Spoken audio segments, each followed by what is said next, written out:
একদিক থেকে নৌযানগুলো একসঙ্গে সমুদ্রে এগিয়ে চলছে, অন্যদিকে হেলিকপ্টার থেকে একে একে নামছে চীনা ও থাই সৈন্যরা। চীন ও থাইল্যান্ডের এই যৌথ সন্ত্রাস বিরোধী মহড়ার দৃশ্য যেন কোনো অ্যাকশন সিনেমার বাস্তব চিত্র।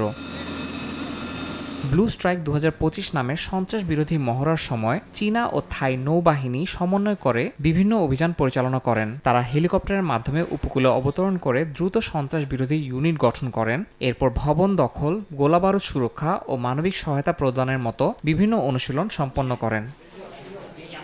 ফাস্ট রোভিং প্রশিক্ষণের সময় ভাষাগত সমস্যাই সবচেয়ে বড় চ্যালেঞ্জ ছিল বলে উল্লেখ করেন সৈন্যরা। মহড়ার আগে থাই সেনাদের সঙ্গে কৌশলগত হ্যান্ড সিগন্যাল ব্যবহারের ব্যাপারে সম্মত হন চীনা সৈন্যরা, যা কার্যকরভাবে সমন্বয় ও সহযোগিতা বৃদ্ধি করেছে।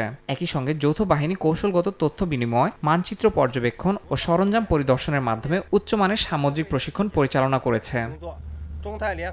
দুই দেশের মধ্যে দ্বিপাক্ষিক সম্পর্ক আরও দৃঢ় করার পাশাপাশি যৌথ অভিযান পরিচালনার সক্ষমতা বাড়ানোর লক্ষ্যে আয়োজিত হয়েছে এই মহড়া। ইয়াসিন মোহাম্মদ জিসান, সময় সংবাদ।